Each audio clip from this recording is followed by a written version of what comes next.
marami po yan. Kasi nung SONA nga sakit sa mata. Nag-pan out yung camera sa SONA, nagbibilang ako, yan, counterfeit yung suot niyan. And you are parading in national television, so I cannot stomach it. Sorry for that term. So sa atin, siguro the fault of PTRI, hindi namin na-raise yung level of awareness on these fabrics. But buti na lang walang counterfeit na pumunta ngayon kasi hindi ko tayo papapasukin sa PTRI. Silk. Siyempre, hindi ko kaya silk. Kaya rin sa atin yung silk, but she's wearing Philippine silk. Yes.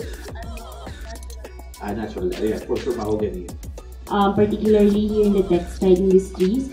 So we are just starting with an elective course, but hopefully we will be able to continue develop a general education course, and later on, hopefully, we can also have the BS and the MS and even the PhD program on the textile engineering. Especially po ang PTRI na isang paraan na nagbibigay ng second chances to our PDL. Hindi lamang po natin sila separate from the society if they have committed that wrong, and we also is trying to give them the necessary tool, as I have mentioned a while ago, ng ganito mga skills na ibinibigay ng ating mga partners sa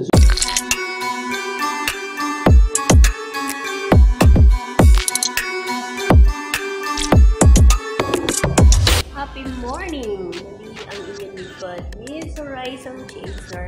Narito na naman po tayo sa UST PTRI or Philippine Textile Research Institute na kung saan magkakaroon po rito ngayon ng press conference kasama ng Philippine Information Agency or PIA. So narito ngayon ang UP ng University of the Philippines naman, Mr. Eduardo. Narito rin si Sana Lagon. Po alam natin yung Bio. Siya po ang CEO and Chief Creative Officer ng Bio Manila Incorporation, and of course yung Deputy Director General for Reformation Bureau of Correction, si Celso Bravo, na kung saan ay marami po silang magiging karanasan nila sa Pilipinas. Kaya alamin po natin ang mga happy morning po, Director Julius. Paano natin hikayatin itong mga maliliit na mga negosyante na sana isama nila ang Philippine Textiles sa kanilang business, ano po, at para dumami po yung mga katulad kay Ma'am Bayo, kay Ma'am Ana. Maraming opportunities actually sa Philippine Textiles. So, hindi lang yung PTRI, marami pong ibang mga ahensya ng gobyerno pwede magtulong-tulong.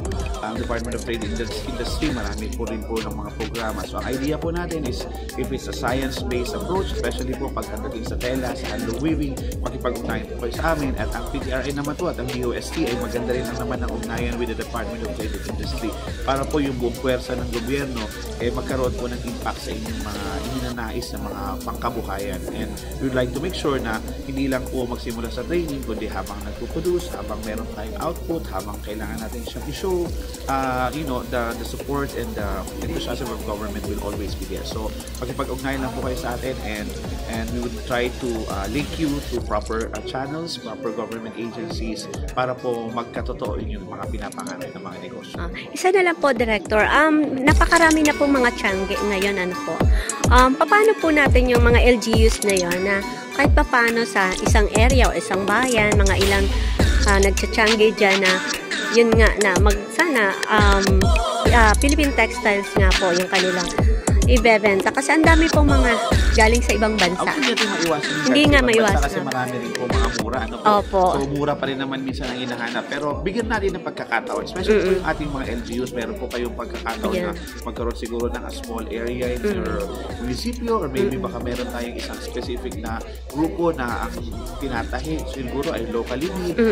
Remember, kailangan po natin isuot every Mondays po yung ating Filipiniana. So, magkakaroon po kasi ng ripple effect yan mula sa mga mananahe, sa mga weavers, and all of them are part of the textile supply chain. So, hindi necessarily po makipag-compete, but bigyan naman natin ng pagkakataon yung ating lokal na produkto, ang ating mga lokal na businesses, para po magkaroon din naman ng saysay yung ating mga pinag-uusapan tungkol sa pagpapalawig ng tela na ginagawa dito sa Pilipinas. Whether galing po sa mga handloom weavers yun or ginawa dito sa Pilipinas. Ang bottom line po, produkto po natin yan, at kilig po natin.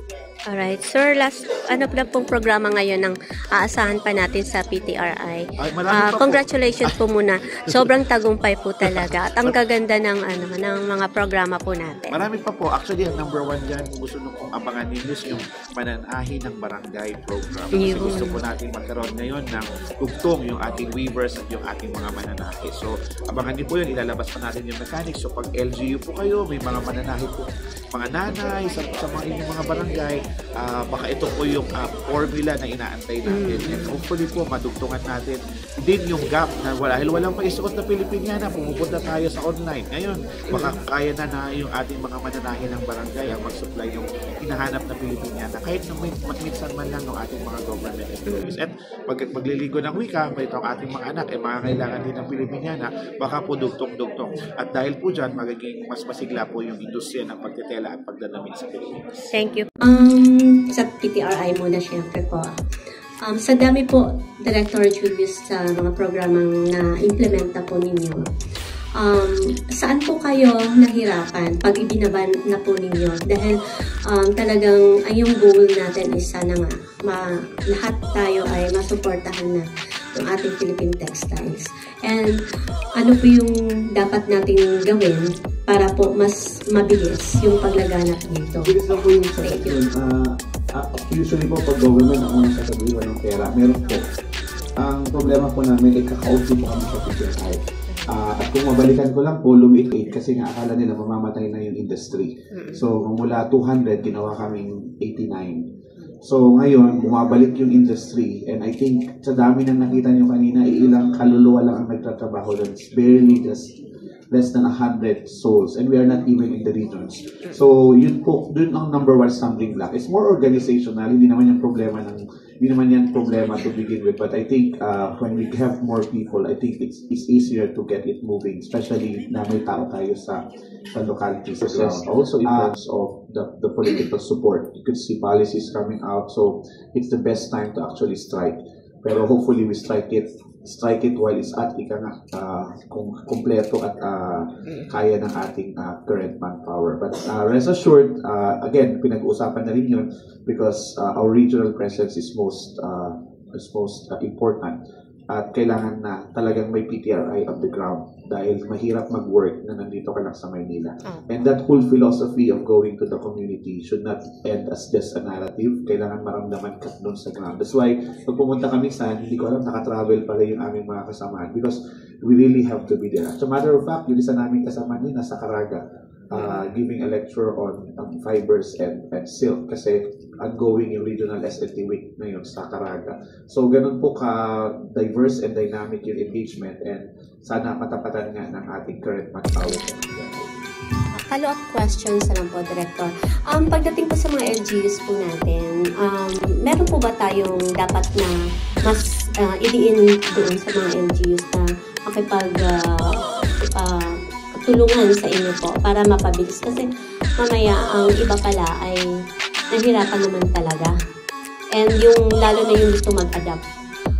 Opo. So, siyempre po, hindi natin masabi lahat ay talagang makikipag-ugnayan sa inyo. So, ano po yung magandang dapat nila maintindihan dito sa PTRI na dapat sumuporta po sa inyo?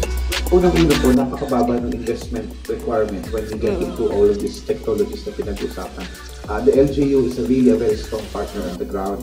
Ayaw nating mamilit kasi syempre may iba-iba rin pong agenda ang local government units natin. Napakarami. They are really the ones facing our communities. But we want to put the message across na available itong mga to. And we don't want to make it appear na parang parang kailangan meron kayong ilabas bago kami maglabas. Normally, meron na kami agad yung resources when we go to the ground because we strategically identify sino yung partners. Ang importante lang, strong din yung commitment kasi hindi po pwedeng matulog yung proyekto. So sa akin po, and this is a personal commitment, I really tell them during inaugurations, pag hindi gumana yung makina at a certain period of time, kasi siya tayo, pull out din namin. Kasi pera ng gobyerno yan. Hindi yan yung pag-aari. Hindi rin namin pag-aari. But it's our responsibility for the machines to be made useful. So yung pag namimigay tayo ng handloom, namimigay tayo ng fiber processing hubs, etc. The volatility there is dapat gumana siya. Pag hindi siya gumana, kahit sino ang LG, full applicant. And it's a strong commitment to making government's resources maximized and utilized and not end up as white elephants in the interesting. Hindi siya natuloy in the sense na wala pong BS degree ang textile engineering. Very specific naman po. Fashion, tinuturo naman po yun. Garments, tinuturo naman po yun. So, meron po yun, but no BS degree in textile engineering. Bakit? Kasi po wala ng textile mills. Nawala na yung latex, yung mga naririnig yung mga latex na yun. We put an area even in northern part of the metro. So, nung nagsimula silang mawala in the 90s, there was no reason why you keep on offering a textile engineering course. If I'm not mistaken, it was Mapua who was the last to offer a textile engineering course. So, nawala po siya. So, walang reason for them to offer. Pero yun yung exact same reason din natin ngayon na bakit natin ibinabalik slowly is because nakikita natin there's an industry na nangangailangan. Even yung ating nagtatahi, you cannot undermine that na mag-training ka ng 5 days, magaling ka na after 5 days. It takes a lot of skills building as well. So all of these are part of our advocacy kasi ang textiles napakalawak. Mula sa farm hanggang sa pagmagtahi, hanggang dun sa dulo. These are all competencies, skills, even, bachelor's degree level training that we need to infuse. So sa UP is a litmus test para makita natin kung may appetite and interest ba ang ating estudyante. Pero kaya natawa ako, Doc, nung lumabas na, napuno agad yung 20. Siyempre ako na akong inisip, ang dami kong i-check na papel. Pero hindi yun yung pwede. The advocacy, there's really palakihin yung base.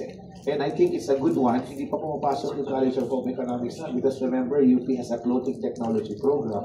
So meron pa yun. And then, paano pa yung ibang university who are also waiting? So, kaya we're very happy na in-open din nila for non-degree seeking kasi we do not know kung ilan yung nangangailangan. And pag tinanong ko pa ulit specifically, sino ba yung sinasabi po na nangangailangan? Alam niyo kung sino? The teachers. Mga teachers natin are handling event courses or yung mga PLE courses, diba, sa high school and elementary who do not have any formal training on textiles. So, yun yung gusto natin mangyari. So, textiles is elevated from just a simple creative work na pwede hindi ituro to something that's elevated to the level of a profession or a skills worthy of the state's the production, and at the same time putting pressure also with PTRI because the RIPIC is a good platform so that we can get the materials. We have the capability to produce it through our community-based partnerships because we build hubs where we train weavers. Ang partner din namin sa training, si PTRI. They teach our participants to make the hand-woven materials, and we use as much as we can. Nakapila kami sa R&D. Kung may available na yarns, we purchase them, and full capacity naman, and we're willing to expand to expand to accommodate more. So ang importante siguro here is that dedication to commit that whenever the materials are available, we will definitely have it and you will see it first in value. Last question ko na po for today. Ano po yung future plan? Purchase locally. As a company, we're pushing for localism. So that's a big part of localism, to make sure that the value chain involves local stakeholders. And the heart of that is the materials. So textile innovation is very big with PTRI. That's why for 14 years, we haven't left and we don't have plans of leaving. And we always look forward to increase the partnership with them because government has the capacity, they have the infra and everything. All we need to do as private stakeholders is to connect with them. And they're open. And sometimes nga I would feel na, ang dami na ngayon, right? But when we started with them, ilan lang, baka dalawa lang kami before. But now a lot of NGOs even are getting partnerships with PTRI, which is good because that's what we need as a country. So very happy with that. University. And also we have Unifast, no? So if you are planning iba't ibang scholarship in general, meron naman po sa university. And of course, there is also the OSTFEI. Parang nabanggit nga kanina, napagkwentuhan namin kanina. It's just, I think last week lang rin sila nagkaroon ng exam. Is because hindi ka mabubuhay sa weaving kung yun lang gagawin mo.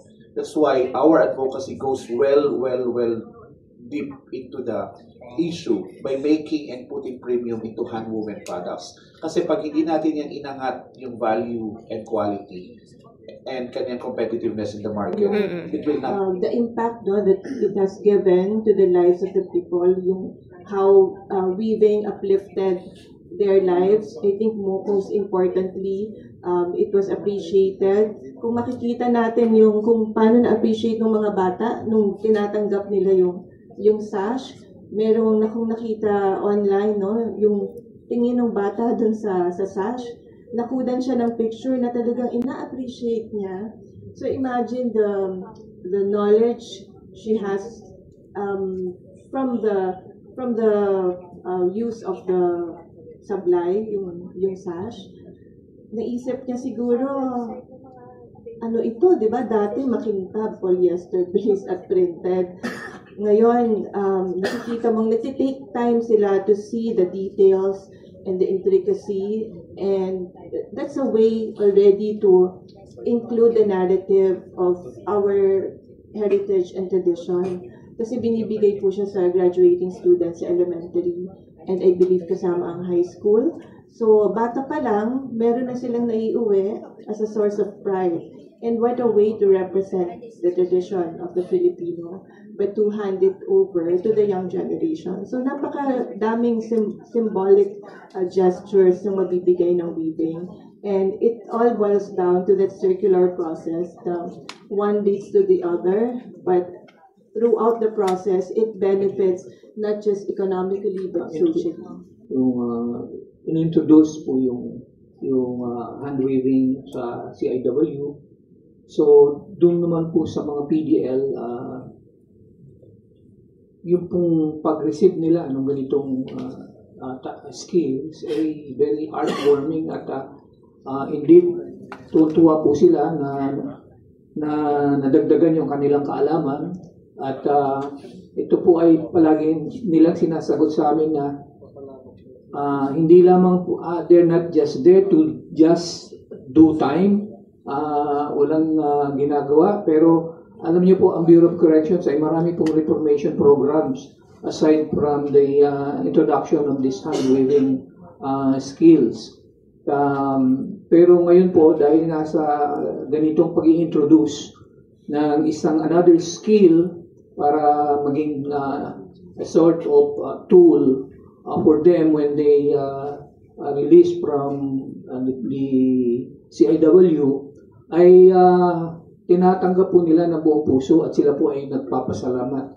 So, ito lang pong mga testimonies nila, it's really a very big impact sa kanilang reformation program na ginagawa po ng Bureau of Corrections under the leadership of our President Director General Gregorio P.U.P. Catapon Jr. Kaya nga po doon sa the earlier question that has been asked,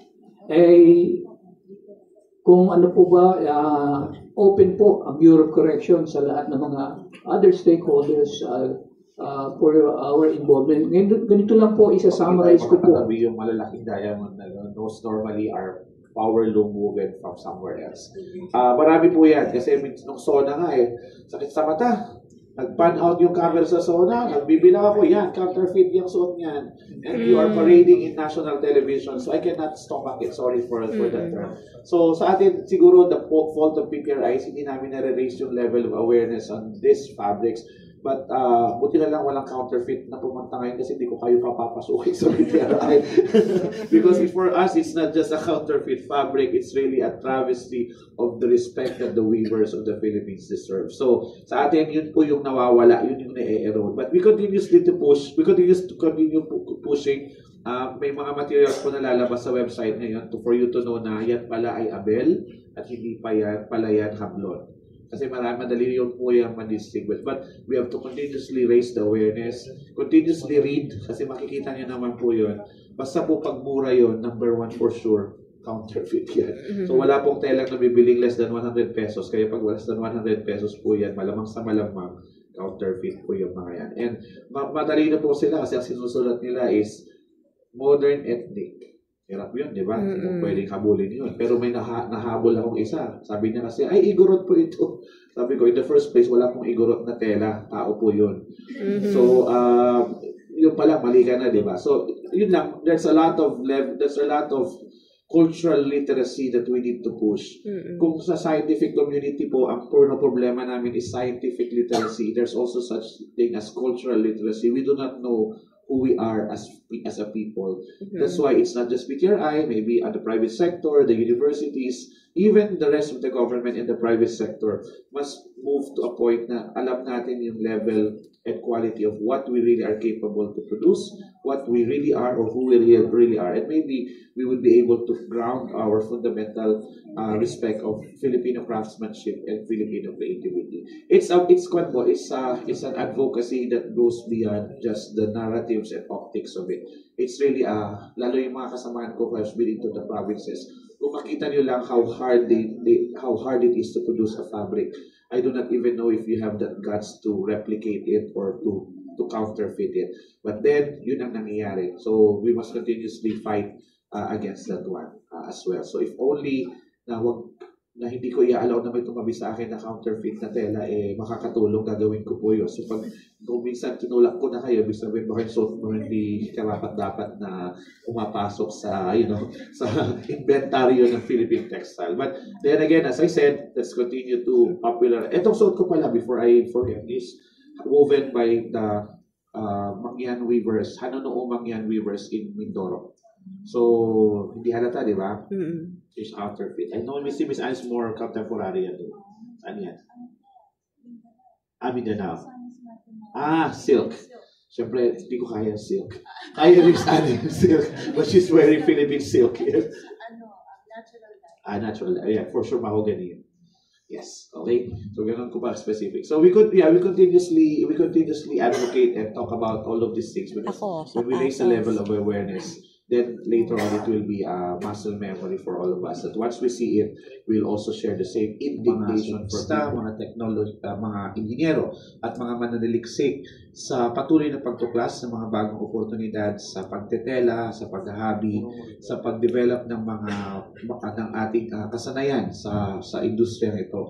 Kasama niyo po kami sa patuloy din pong pagtangkilik sa galing ng ating mga habi at ng ating mga kababayan na patuloy na bumubuhay sa industriya ng pagtetela sa Pilipinas. Ang tela po ay mula sa lupa hanggang sa maisuot, hanggang sa magamit natin. At ang ating pong konsepto ngayon is sana walang basura, walang lumabas na basura mula sa ating mga ginagawa. That's why the concept of circularity. And as the President have noted, Telang Pinoy will be part of the centerpiece of the industrial development, and we are happy and glad to say that we are poised. We have never been as ready to be able to provide the needed technical support for this industry to rebound again. And sama-sama po tayo because this is not a one-man team, one-man show alone, but actually involves the rest of the nation as well.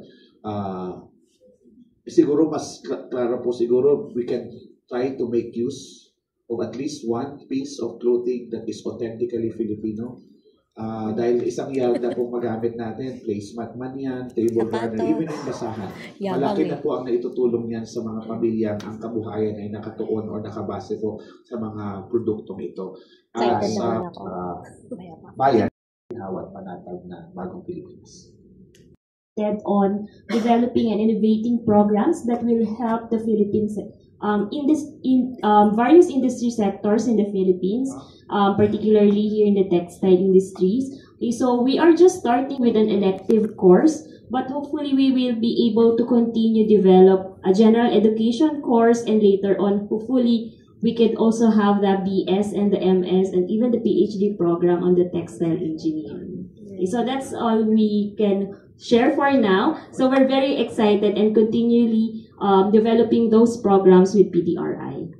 To reiterate our commitment to circular and community-related approach toward environmental sustainability, and this is possible and even made stronger with our partnership with the UST PTRI and of course other stakeholders. We really look forward to evolve. No, we are not just a fashion company now. We have gone beyond making clothes. TexRev is a very lucrative actually business model, and it did not start with the numbers. Walang computation yung financial side, but it will lead to that eventually. So I look forward to more partnerships, more collaborations as Bio steps into the future where sustainability is the core. Sa Bureau of Corrections po, if we are to erase the stigma of incarceration, we need all the collaboration and cooperation of all stakeholders, especially po ang PTRI, na isang paraan na nagbibigay ng second chances to our PDL. Hindi lamang po natin sila separate from the society if they have committed that wrong, and we also is trying to give them the necessary tool, as I had mentioned a while ago, na ganito mga skills na ibinibigay ng ating mga partners sa society. Kaya po, sa sinabi ko po kanina na we live by the mantra of our Director General to be respected through yung pong sustainability ng mga projects, at saka po yung magiging relevant. Kaya po makakaasa po kayo na ang magiging PDL natin once na ma-reform, hindi lamang po sila nilalagay dyan to be punished, but to remember that there's still hope from the government and all the other members of the community and the society. Maraming po salamat. Magandang araw sa lahat. Bagong pangalan because we want to reach out to an even greater audience as far as skills, training, and education development is concerned. The Texel Academy, unfortunately, was one of those na naapektuhan ng budget last year with all of this, NEP-TOGA translation of the budget. But rest assured, in 2026, I think it's already part again of the National Expenditure Program. Texel Academy sums up the vision of the Institute to actually bridge what we have in the past, the present, and to the future. If you very well know, wala tayong legitimate na textile program, whether in the bachelor's or in the master's or lalong-lalo na in the doctorate degrees. So saan nanggagaling ang critical mass of our practitioners as far as textile science and engineering and even the related cognate industries is concerned?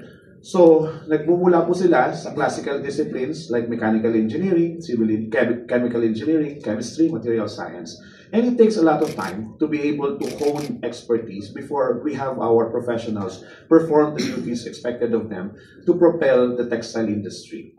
We are seeing a sunrise as far as the industry is concerned, and we better be ready with the critical mass of manpower of people to man this industry. But also in this launch, first day of the second semester, first month of the semester, as I said, it's bridging what we have with the present and with the future. I'd like to take this opportunity to, among all days, dito natin ni-launch, because we are also today sending off one of our staff who basically have served as well the Institute for quite some time. So may I just take this opportunity to acknowledge Ms. Malu Forcadella of the Chemical Testing Laboratory. Congratulations and thank you very much. On your last day, meron pa tayong ini-inaugurate nila-launch na events. So it's a very nice... Yesterday, we were able to complete the textile colloquium of our on-the-job trainees. Quite a good number. I think about 32, yeah, 49 all in all, kasama po yung mga nasa Mindanao. And this goes to show how relevant textile is. And we've been telling the public, kaya for as long as we'll be wearing clothes, definitely textiles and garments and its related industries will always be relevant to us. Now, ano ang una nating ginawa when we had the chance to relaunch our bid, our advocacy on textiles? We have to make the public realize that textiles is beyond wearables. Hindi lang po yan yung salawal o yung uniforme, o yung pang-morma natin pag weekends na ginagamit. Textiles go beyond wearables. It goes to your draperies, to your home textiles, it goes to the filters of your air cons, to the carpet that you walk on, to the insulators of the buildings, to the sound absorbing panels in your theaters, into the roads that we drive onto, and so many other applications. Meaning textiles is ubiquitous. Textiles is part of our day, it's part of our lives, it's part of our culture, and it's part of our civilization. In so doing, we see the extent by which textiles could actually influence not just the way we live, but more importantly, the way we produce and the way we consume. And this is the bit for us to be able to anchor what we want, what we desire for the industry in three main pillars: that we do it competitively, that we do it sustainably, and most importantly, that we do it inclusively. The inclusivity of the textile agenda is one that we highlight also today, and we hope that the media conference that we'll be holding after this launch will be able to capture the breadth, the depth, and the extent by which we permeate lives and realities of our countrymen, whether in the cities and more importantly, out there in the rural areas. And with this, we want to also laud the collaboration with the University of the Philippines, Diliman, because of course, as a national university, we have to lead in trying to restore textile science in the consciousness of our professionals. The material science and engineering course is a coming together of so many topics. Actually, yung isang topic na namin sa 3 hours ay pwedeng maging 3-unit course isang semester.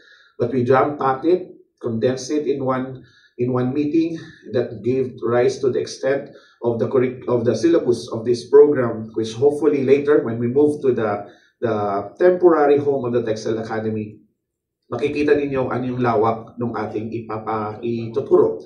And I don't know kung fortunately or unfortunately, I will be handling that class in UP Diliman. So, sana hindi walang bumagsak. Wala naman sigurong babagsak. Kasi pag may bumagsak, di na nila kukuhanin sa next semester. But we do it as part of our advocacy. I've been talking, of course, to the secretary, and I think he also launched the idea that our researchers and our staff are also involved in the academic exercise.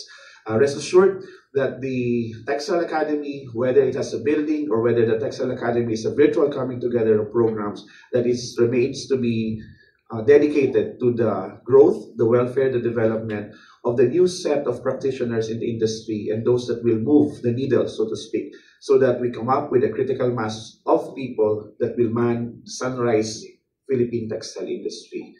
And we hope that UP Diliman will lead, and so as the other universities will follow in offering this course, not only here in Manila, but hopefully also in Visayas and in Mindanao, as we very well know that we also have different narratives down there. And we hope that our project leaders will also be enthusiastic to maybe handle one of those courses in one of the semesters, and that the fluidity of our talents in the institute and in the university will be as robust and as productive as ever. With that, I welcome you to the inaugural first offering of the Textile Academy with our academic partner, the University of the Philippines, Diliman, and also take this opportunity to advertise. Welcome to the press conference. Welcome to the Philippine Textile Research Institute, and welcome to the sunrise of the Philippine textile industry. Magandang umaga po sa inyo. This course, Materials Engineering 197 or Material Science and Engineering 298. So it is a combo bachelor's and master's degree elective offered as Textiles, Material Science and Engineering. So this is in collaboration. The collaboration, this is already uploaded in the university, the CRS. So kung saan po, it has this class code. It's already ready for enlistment. So right now po, you do not need to be a student of UP Diliman itself. You can be from any university in the Philippines. And if you are not even taking a degree, you are able to take this course. So yun po, the schedule for this course as our initial offering is Thursday 4 to 7 p.m. starting August 14, 2025. And the instructors are our director, Director Julius L. Liano Jr. and Dr. Mitch Irene Kate G. Oyales, the chair of UPDMFE. So bali po, ang prerequisite po nito is that you just want to take the course, you will be able to take the course as long as you're third year standing. Okay. Sige po. At least 3 years study. Opo. So, this course will simply answer one question. Of all the technologies, of all the science, technology that will be discussed in Matthew 197, the core question that will be answered is, what are textile materials? There is an impression that textile materials are just all about clothing. So what you see here is our gawa ng manlilikha sa bayan, Magdalena Gamayo, who has long dreamed of actually going back to Philippine cotton, for example, and through science and technology, through the engineering of Philippine cotton, again, was able to weave again yung kanya pong pangarap na Philippine cotton sa kanyang mga design na inapel. Okay. So, textile materials have served humanity since the dawn of history. So matagal na po ang history ng textile materials natin. And at the same time, it's because textile materials respond to all aspects of humans, yung kanila pong needs. Whether it's for physiological, yung protection from the elements, safety, protection from, let's say, attacks or fire, and the sense of belonging to a group, self-esteem, and finally, self-actualization of what they really want to be. Textiles are responsive to all of the needs of humanity. Okay. So, textile materials come in many forms, whether they are natural or man-made. So, makikita rin po natin dito, we have Philippine cotton, we have Philippine silk, we have Philippine bamboo, and we also have upcycled textiles as feedstock for your raw materials in textiles. Textile materials are also made and assembled in various ways. So you can see here, they are melted, they are spun, they are woven, they are knitted. They are colored, modified, and tested for quality in various ways through dyeing, finishing, to impart certain properties. And they are tested. The characterizations are various for textiles. So we can see here, the textiles are also suitable for a wide range of applications, as was said. So it's not just for wearables, but they're also for defense. They're also for civil engineering. They're also for security. They're technical textiles for a wide range of applications. And now, the textile core system, from fiber, how they are assembled into fabric. So that is the overview of Matthew 197, MSP 298. So the question is, do you want to know more about textile materials? Enlist now. Enlist now at the UPDCRS. So this is open again for all non-degree students, cross-enrollees, other courses. It's not just for materials engineering students.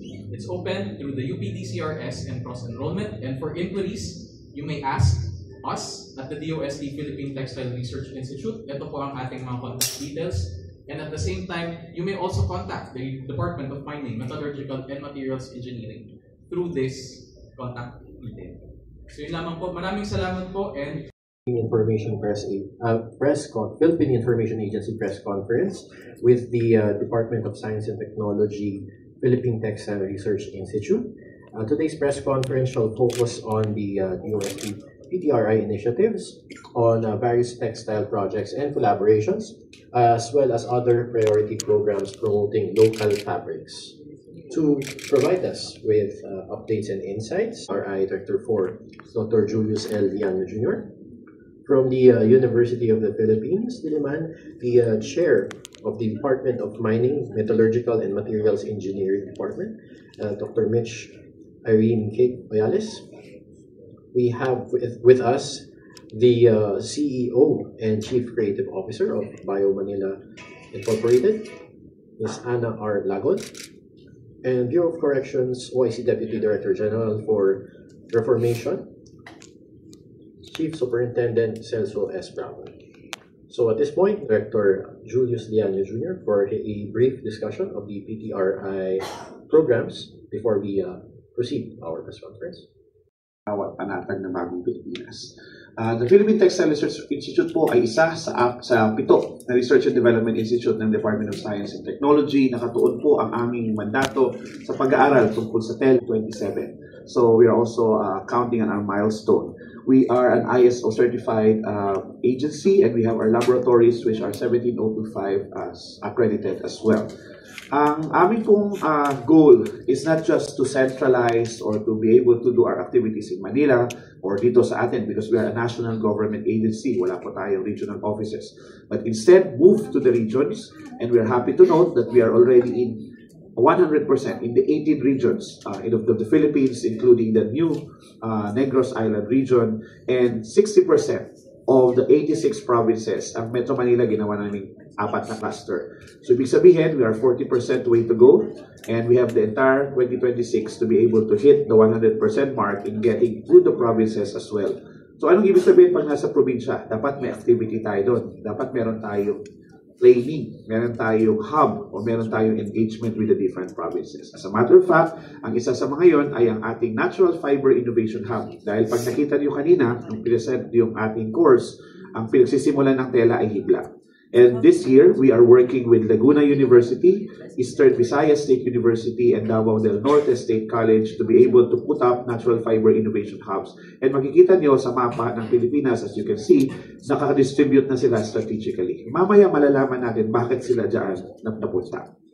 Aside from the fiber hubs, we're happy to report to you that Bandala is actually an improved variety of our native abaca. And Bandala is resistant to the virus that has been plaguing the abaca industry for very, very long, even before the war. At ang Bandala textile fiber ay napag-alaman natin mas manipis, mas maputi, at mas magandang gamitin para sa tela. As a matter of fact, we have converted this, na blend na po natin ito with our Philippine cotton at nagagamit for wearables and so many other applications. This is part of the launch that was made by UPLB IPB in their 50th anniversary as well.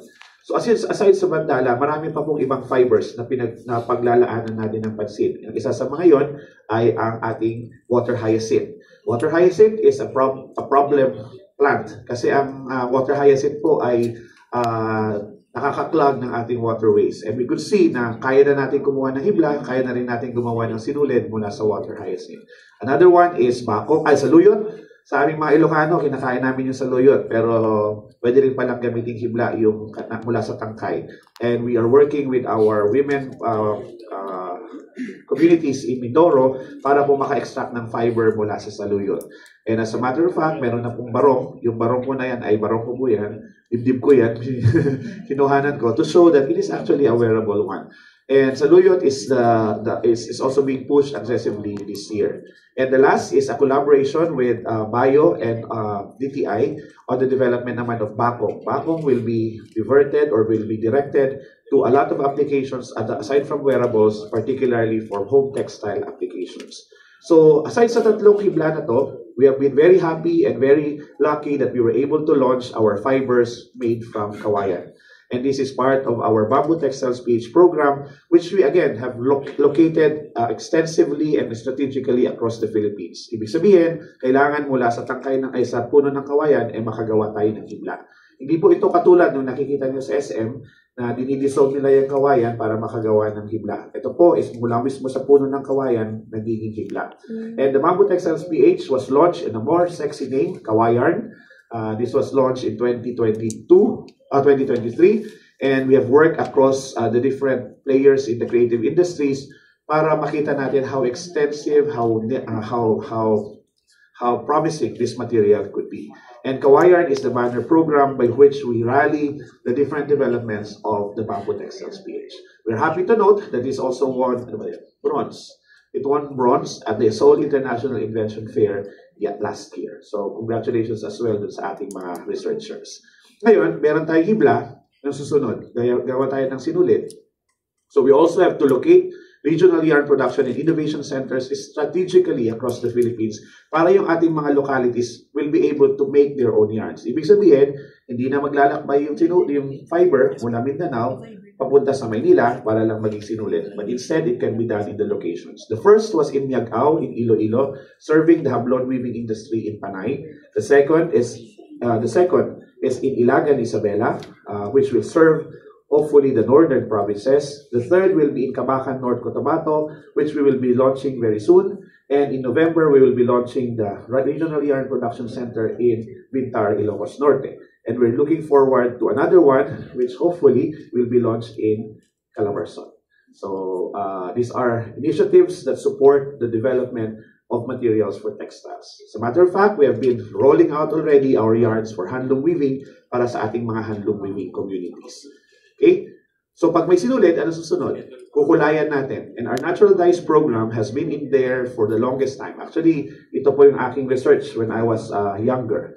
And we have harnessed different sources of natural dyes to give us the different colors and also even move from just dyeing to printing. So we have made a way that kaya nating eject, as they call it, and use it for digital printing of textiles. Now, this is the location of our different dye hubs mula Luzon hanggang sa Mindanao. In 2025, we are going to Caraga, Davao Oriental, Cebu. Now, these natural dyes are wearables. They can also be for handicrafts. Matter of fact, this project, which we did with an Albay-based company who made those lamps dito po sa taas, are exporting to Japan. And they are tapping on this market by means of putting responsive dun sa color requirement ng Japanese market. So this is the use of natural dyes for both dyeing and printing. To really work closely with the communities and have located regional weaving hubs across na meron tayong presence doon sa baba. So as far as Ilocos Norte, sa Paway, hanggang sa pinakadulo ng Pilipinas, meron tayong tinatawag na regional handloom hubs that allows the women, our weavers, to be able to weave their clothes, their fabrics and their materials in a way na hindi necessarily the way they used to do it, but also in a way that's looking at the market waiting for them. But then there are also technologies that has something to do with the making of the looms. Gusto kong ipakita sa inyo ay yung Terra Loom. Yung Terra Loom, pag tinignan nyo, walang pedal because we want the looms to be used as well by ating mga kababayan na walang paa. And as a matter of fact, ginagamit din siya ng ating mga kabataan, particularly those na may mga learning disabilities at may mga learning, mga behavioral disorders. So Terra Loom, as it implies, is a therapeutic loom, which is also part of our advocacy in the Institute. This year, we're going to 8 other locations by the end of the year, as far as no, to sa una, Quezon City. Quezon City yung pinakauna because we also have a Weaving in the City program, which is also inspired by our stakeholders. But then we're going to Paracelis, Sarat, Ilocos Norte, because there will be a weaving training center there. Ulilan in Bulacan, Banton in Romblon. Baka kilala niyo ba yung Banton? Banton is where they found the oldest known textile in the Philippines, in the Banton Cave of Romblon. Talisay, Negros Occidental, Bubon, Northern Samar, and Parang Sulu. So baka nakikita niyo na yung trend. Ang trend is hindi sila masyadong popular, di ba? Hindi natin naririnig. Because that's exactly the point. We go to communities and regions which are hardly ever mentioned or hardly ever reached by projects of government. And that's exactly the advocacy of the Institute. May silk ba sa Pilipinas? Longest time. This is under the Seda Pilipinas program. And pag nakita nyo, napaka-glamorous ng silk. Napakamahal. But behind the silk are women, are children, are families whose lives depend on rearing or tayo ng Seda. Seda Pilipinas is anchored on community development and community work, and we're lucky because our stakeholders are also with us in pushing the agenda for Seda Pilipinas. We have located our hubs in Kalinga, of course, here in Manila, meron tayo. Meron in Negros, and then we have one in Northern Mindanao where we have our Silk Research and Innovation Center. We are looking forward to the inauguration of 2 more this year. One will be in Antique, hindi pala this year. One here this year, and another one very early next year in Benguet, and another one will be in Aklan. So medyo madami-dami, but these are already all in the bag. It looks at the silk value chain from Cordillera all the way to Mindanao. As a matter of in our list, and we envision to be silk sufficient, 200% silk sufficient, ang layo pa, 2030. But hopefully, ang combination namin by 2027 or 2028, we will be 100% silk sufficient already. Others are players, hindi lamang po PTRI, even other government institutions, state colleges and universities, and the private sector, including, of course, Bio. Now, so in economy, pinag-usapan din natin yung plastic na pwedeng magamit for textiles, and we are using polypropylene in addition to polylactic acid, and we give that to the material science engineers to be able to come up with fibers na pwede natin magamit for either nonwoven or spun applications. These are all part of our bid to make textile materials. So nakita niyo po mula natural materials, mula man-made materials, even recycled or upcycled materials, kasama po sa ating pinag-usapan. And we are very lucky because the PTRI now chairs the Technical Committee for the Philippine Tropical Fabrics Law. This is a law that mandates all government agencies to use Philippine tropical fabrics at walang exemption. So yung nagpapa-exempt ay dahil hindi lang po available. And I'm referring to our frontline healthcare providers or the health industry, and of course, our uniformed personnel. Under the PTF program, it was developed, especially during the pandemic, pero dahil sobrang ganda naman ng prototype, parang hindi naman pang hospital yung itsura, pang New York na. Kasi ang gumawa ay sila, Raho Laurel. So, sabi ko, masyadong maganda na yata ito for host and reward. Kasama po ng Protex yung Combatex project, which actually is a rethinking of the camouflage or the battle dress uniform of our uniformed personnel. And we are very happy to note, just yesterday, we were at the Naval Defense Program na present na rin po natin yung latest prototype of the uniform that already contains pineapple fibers. So we are very lucky and very happy that very soon we will be able to use that. We will be able to use that in the battlefield. These are some of the iterations that we made, and hopefully ma-mainstream na nga. Another one, ilang kailangan bagong material. TexRev is also one way by which we close the loop. So yung mga pinagtastasan or mga naputol na tela na hindi na magamit, ginagawang basahan, matapos mong pamunas sa tapon mo. At the end of the day, landfill pa rin po yun. So it does not solve the problem. So what we did, or what we do, is you physically disintegrate that fiber, that piece of fabric, and come up with fibers. Pag may fibers ka, makakagawa ka ulit ng sinulid, makakagawa ka ulit ng tela. And this is what TexRev is all about. Ang pinakamagandang part po nito is this is a collaboration with the private sector who looks at it as well, not just from the point of view of advocacy, but also to find value and more opportunities in upcycling these materials and in closing the fashion. We were very happy to launch this at saan ba natin i-launch? The Greenbelt para, no? With Bio. And it's a very successful launch dahil nakikita nyo na rin sa atelier ng Bio some of the outputs of this collaboration. Now, pero at the end of the day, does it deliver? Ano yung sabihin? Baka naman paglaba mo, kumupas na yung kulay. Baka naman pagsuot mo, natastas na yung likod. And this is something a part of our work that we are most proud of, which I think a lot of institutions are not very aware or may not also be very conscious about. Quality. Quality assurance is important, not just because of quality itself, but because of consumer safety. Ayaw natin na mapapahamak tayo na magsusuot. Ayaw nyo na yung face mask, ay yung face mask din na source ng allergens na pwede mong ikamatay mo, ay yun din ang source ng carcinogenic materials na pwede mong ikamatay. Hence, program, bakit? Kasi ang textile testing lang po na available sa Pilipinas ngayon, maniwala ka sa hindi, ay nasa PTRI na. Pero Manila lang ba ang kailangan natin protektahan? Hindi po. Veterans in Mindanao who also deserve the same level of standard and quality in our textiles. That's why we are also locating some of these textile facilities in Mindanao. As a matter of patay na talaga eh. Technical Committee on Textiles ng Bureau of Product Standards. So the PTRI is chairing that committee, and we are actually convening the industry para ma-develop yung standards natin. Pag tinignan nyo, hindi lang po ito pang tela. Even yung pinag-uusapang Tatak Pinoy, even yung pinag-uusapang Malikhain Pinoy, yung pinag-uusapang MSME, all of this will all boil down to standard.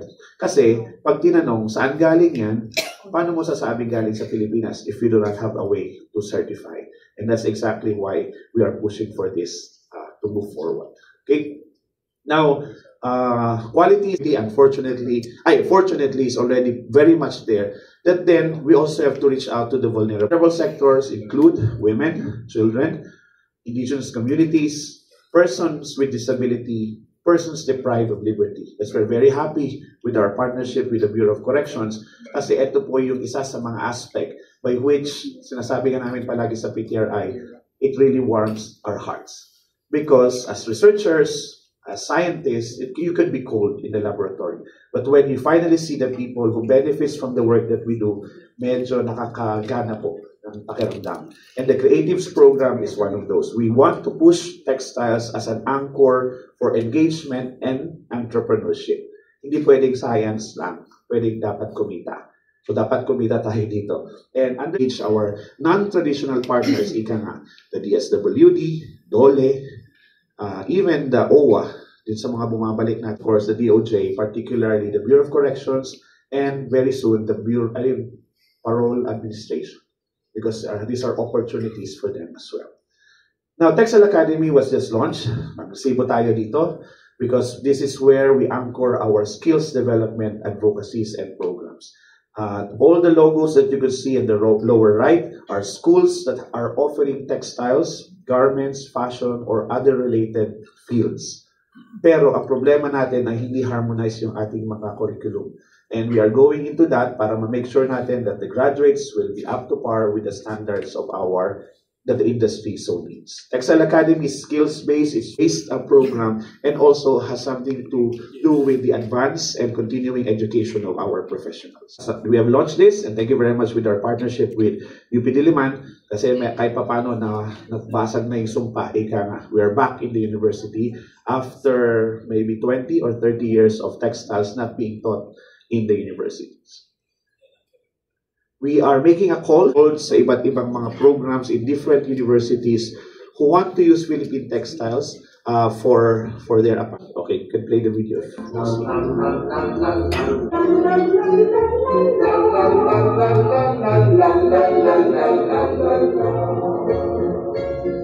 This isn't just a competition. This is a code waiting to be cracked. An exciting and innovative competition for the youth. Brought to you by the Department of Science and Technology, Philippine Textile Research Institute. Now, on its third season, Stitch Off, Filipiniana Coded. Stitch Off gets bolder, bigger stakes, fiercer talent, and one daring mission.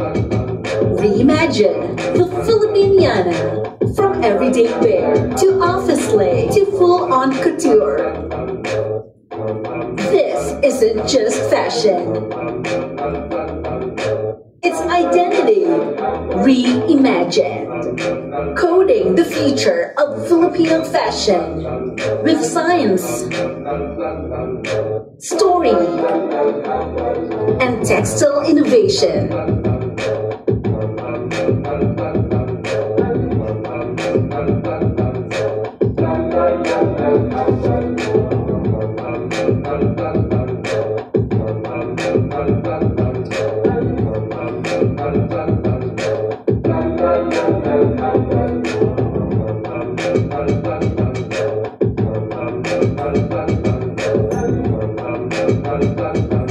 Who will lead the future of fashion?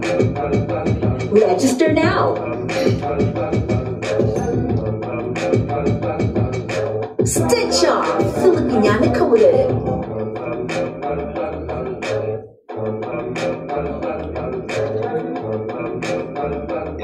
So yan po yung, so pag sinama mo yung market ng woven, market ng knitted, mas malaki pa rin po yung ng woven. Dito pera, ika. So hopefully it will be an economic disruptor. Kasi part siya ng damit. So footwear ang sapatos program, so huwag yung masyadong pindasan yung F, kasi F talaga yan, kasi footwear, mahirap namang footwear. So sapatos program po siya. And we work with Marikina and in the revival of our footwear industry across the Philippines. So meron din footwear making po hanggang Davao. So hindi lang po nasa Maynila. Yung paapo na yan ay paapo po yan kasi yung sapatos we're trying to promote is a convergence of 3 technologies already of PTRI using pineapple as a fabric. Okay.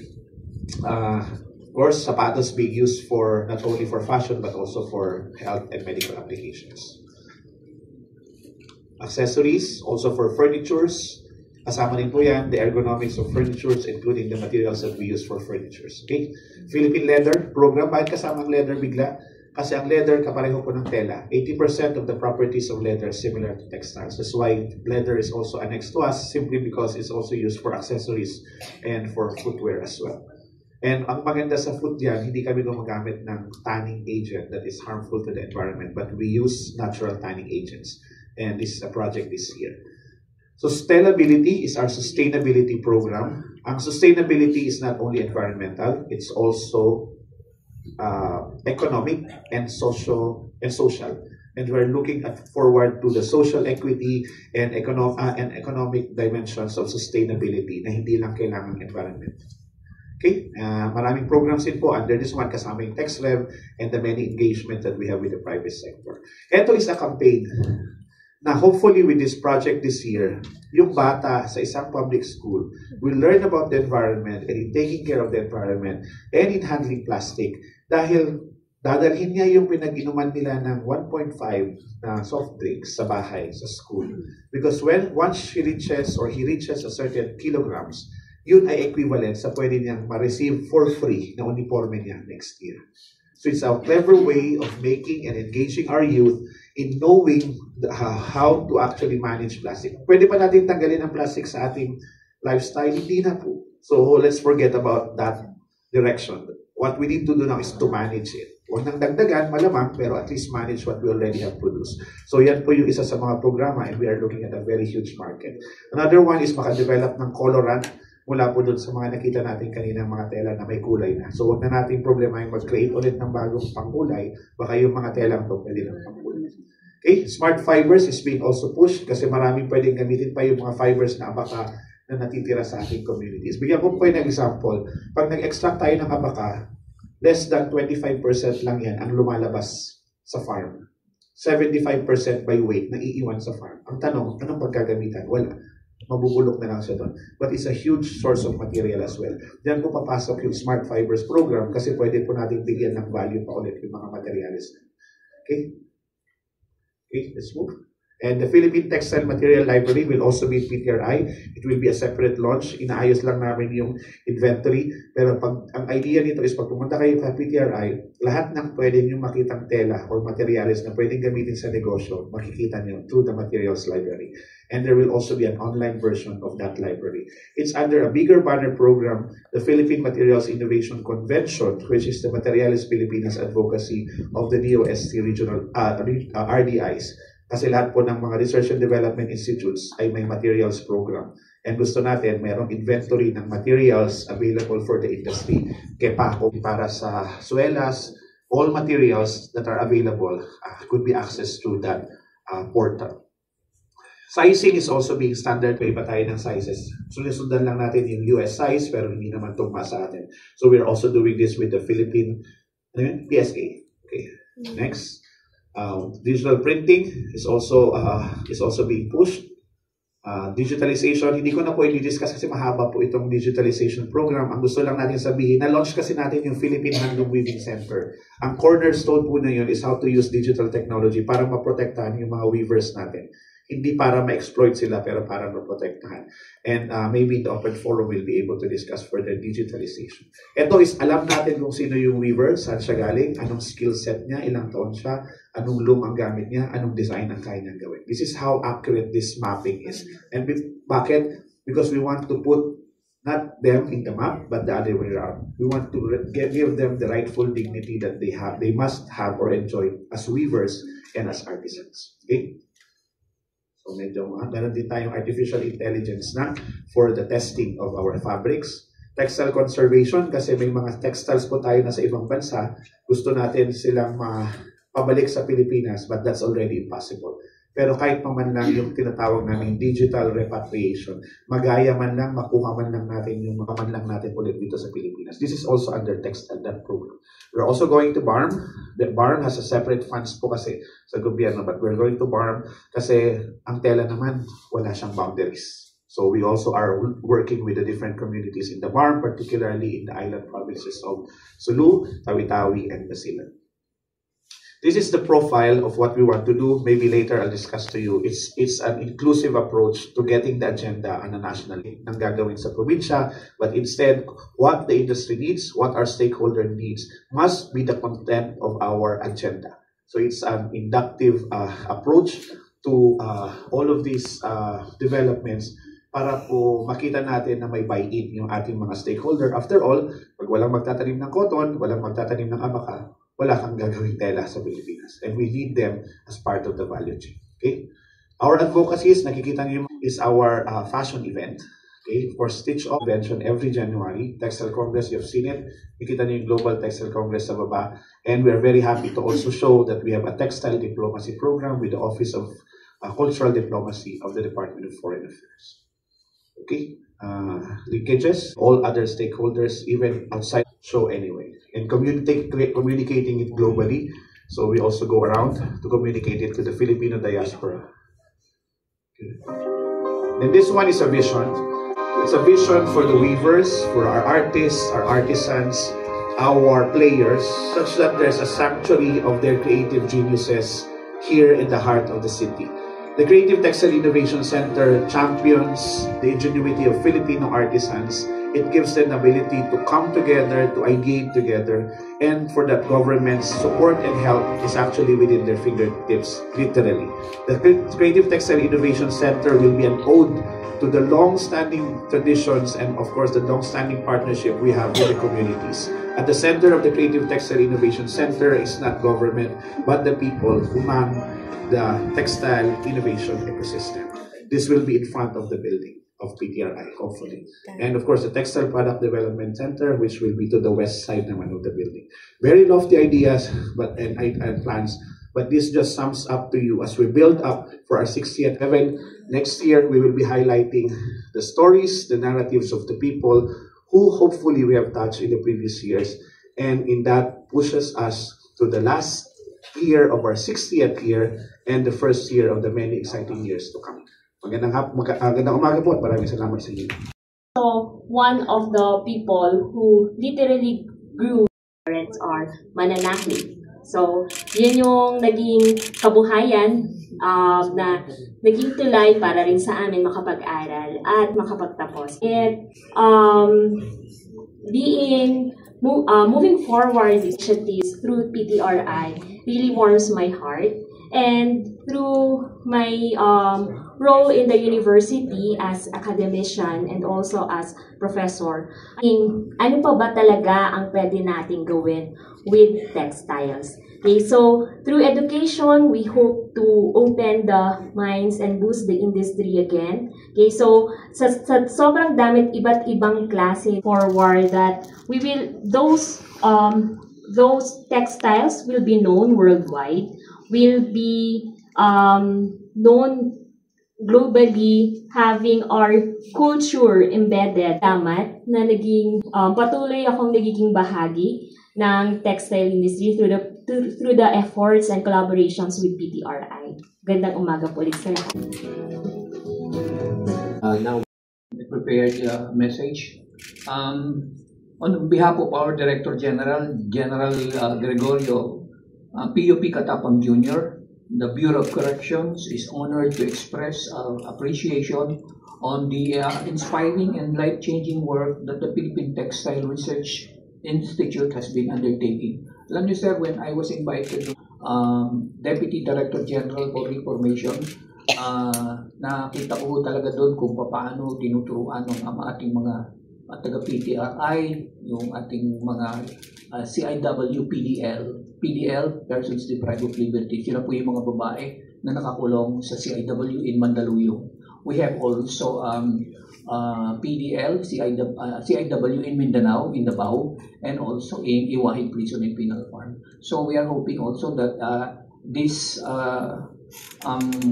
skill set training that they learn will be replicated dun sa iba't ibang party po na ating CIW PDL.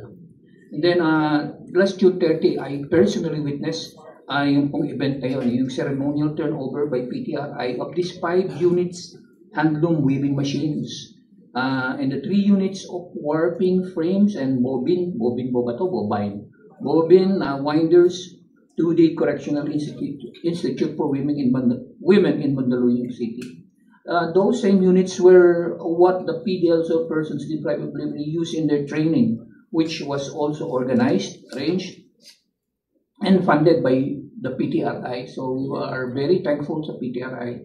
And talagang sinubo ko rin po yung yung hand weaving machine. Umupo po ako talaga doon, And I witnessed the progression of weaving skills of the 28 PDL trainees who participated in and completed the 40-hour basic handloom weaving training during their skill demonstration, where I was presented with their initial succeeding creations. Yung pong initial product po nila, binigay nila sa birthday gift to our Director General. Kaya tuwan-tuwa po ang aming Director General. Yan po yung product na natutunan nila. Kaya lang, kanina iniisip ko, paano po pag lumaya na sila? They have learned this skill set. And then, meron po bang mga hand-weaving machine available sa labas? That is why our Director General is really pursuing the integration efforts of the Bureau of Corrections. Yung pong nagkakausap din po mga other stakeholders. So upon the eventual release of our PDL in the society, meron po siyang makukuhang trabaho with those skill sets that they were able to acquire during their incarceration. So hindi po nasasayang po yung ating mga natutunan nila sa loob ng piitan. So I witnessed also the handling of the certificates of completion to those first 28 PDL nasa CIW. And our light conversations during the skill demonstration were evidences that can never be downplayed. I consider the efforts of PTRI at CIW as cherished gifts that reassure those PDLs that hope will not diminish, and that we, the Bucor and the PTRI, are here to make possible the second chances in life that they long for. The Bureau of Corrections need all the assistance it can get to succeed in its twin mission of safeguarding all PDLs while at the same time ensuring that they are genuinely reformed. I want to take this opportunity to convey our appeal to PTRI and the DOST in general, also to the University of the Philippines, Chancellor Bistan, represented here by Dr. Ms. Reales, and the civil society as well, represented here by Bio Manila Foundation, Incorporated, Ms. Lagon, to consider Bucor and its wards as recipients of indigenous knowledge and technologies into benevolent production centers. May you and the PDLs as a reliable pool of human resource. We have really napakalaki po ng ating human resource. Na sabi ni Sir kanina, kung gusto niyo pong magpatanim ng mga cottons, mag-identify lang po kayo ng lugar, and we can create an MOU or a MOA for that matter, na pwede natin i-utilize po yung workforce ng ating mga PDL. Sila po, kahit po ilang hektarya yan, mapatataniman po ng cotton ng ating mga PDL yan. Very minimal lang po yung kanilang, siyempre, sabi nga sa no free lunch, di ba? Of course, dapat bigyan din natin sila ng compensation. Very minimal na lang naman po yan. So, the Philippine textile industry to continuous provision of training, equipment, endowment, and possible integration of PDL weavers to the regional weaving hubs nearest the local communities upon their release.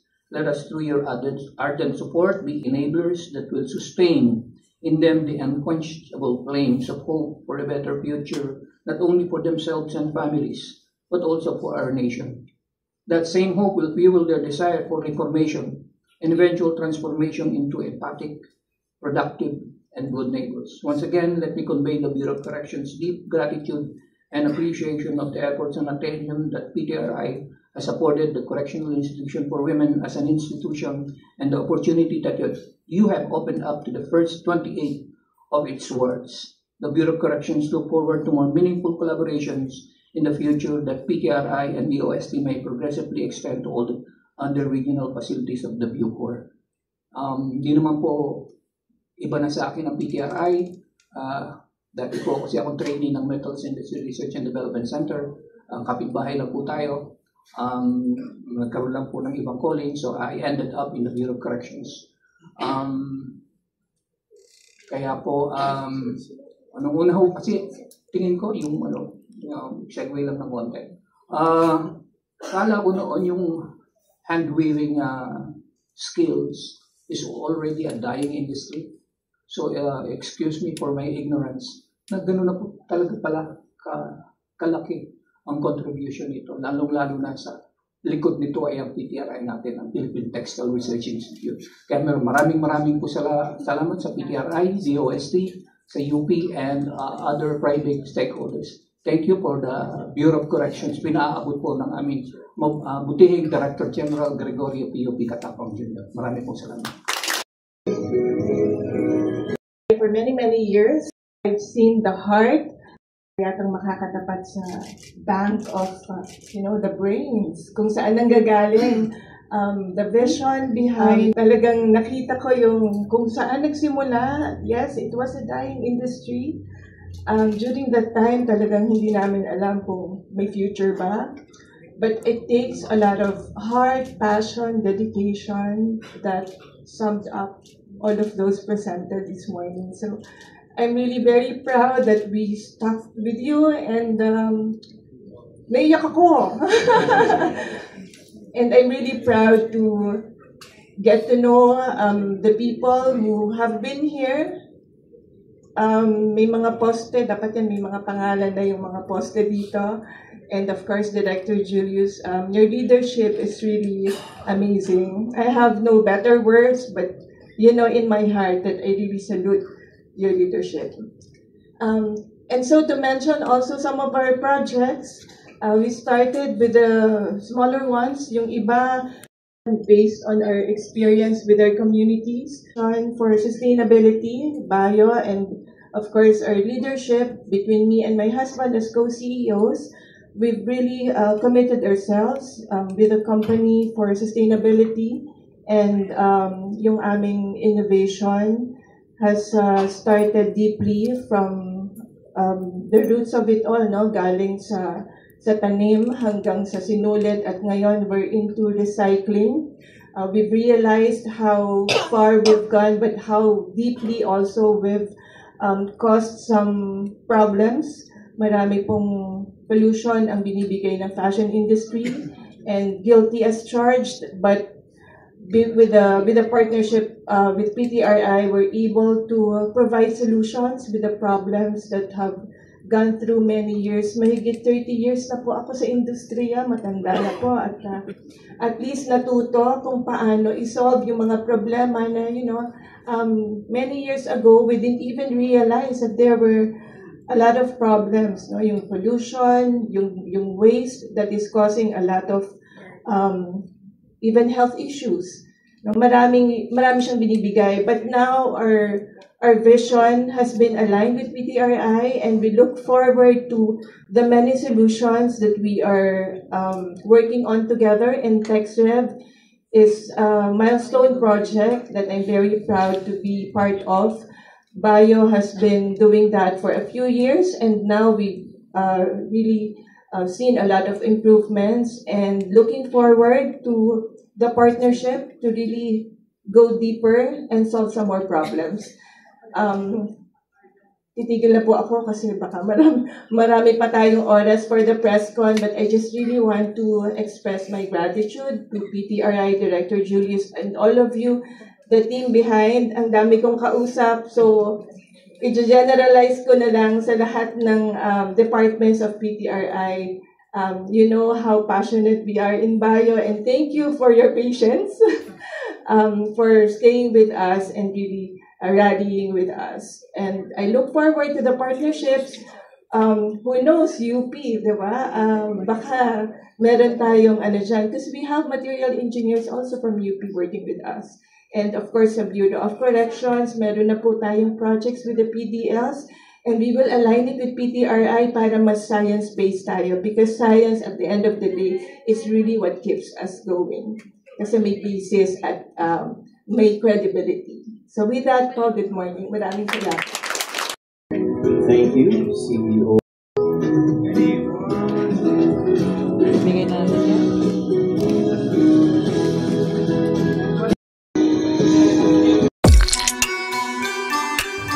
Happy morning! Muli ang inyong lingkod, Miss Horizon Chaser. Narito na naman po tayo ngayon dito sa Angono Rizal.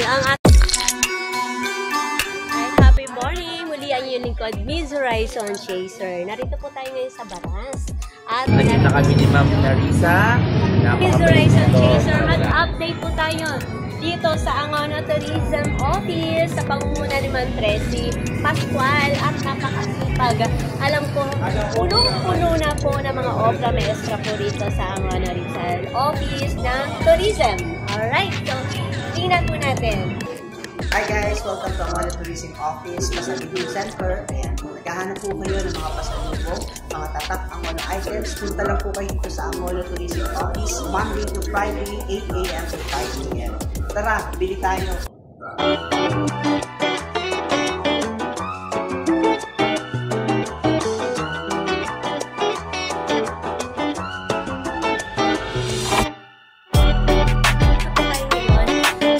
MIRDC dito po sa Bicotan. Happy morning, Sir Albert. Hi, happy morning, Sir. Alright, thank you so much sa Point 40 Industry.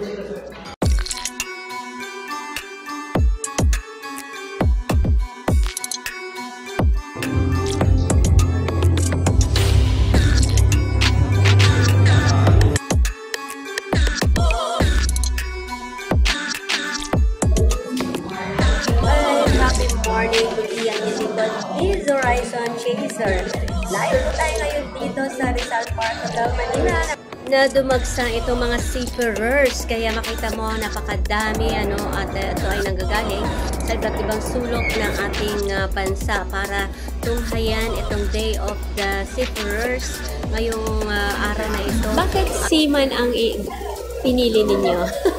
Ako ma. Happy morning, Miss Horizon. Good morning po. Gusto ko lang po medyo linawin yung tema natin para sa protection ng ating mga settlers. Bakit po natin pinututukan yung ngayon? PASCAT, anong ibig sabihin ng PASCAT? PASCAT po is... Good morning! Muli ang inyong lingkod, Miss Horizon Chaser. Live po tayo ngayon dito sa Alabang City. Dito po tayo ngayon sa WSL. Ano nga ba itong Power Up Game Bootcamp na Happy morning, Miss Horizon, and welcome to Power Up Bootcamp. It's a game development bootcamp in partnership with the OST NCR, and we'd like to... Yung tulong ng academe para meron din tayong mga estudyante na later on after graduation makatulong sa industry at may mga professionals din. Alright. Sir, kanina po yung pinakita na presentations kay Malakas. Parang medyo marahas ba yon? O parang may war eh? Hindi po ba? Hindi, may istorya yan. Kasi minsan yung action mo, dapat may istorya yung game mo. Wala bang effect yun sa maliliit na bata na maging kaya nga ang pagtuturo sa mga bata ay supervise and control. Hindi naman pwedeng palaro mo yan kaagad sa mga bata. So, dapat may age limit. Parang may, kumbaga sa sine, merong kategory.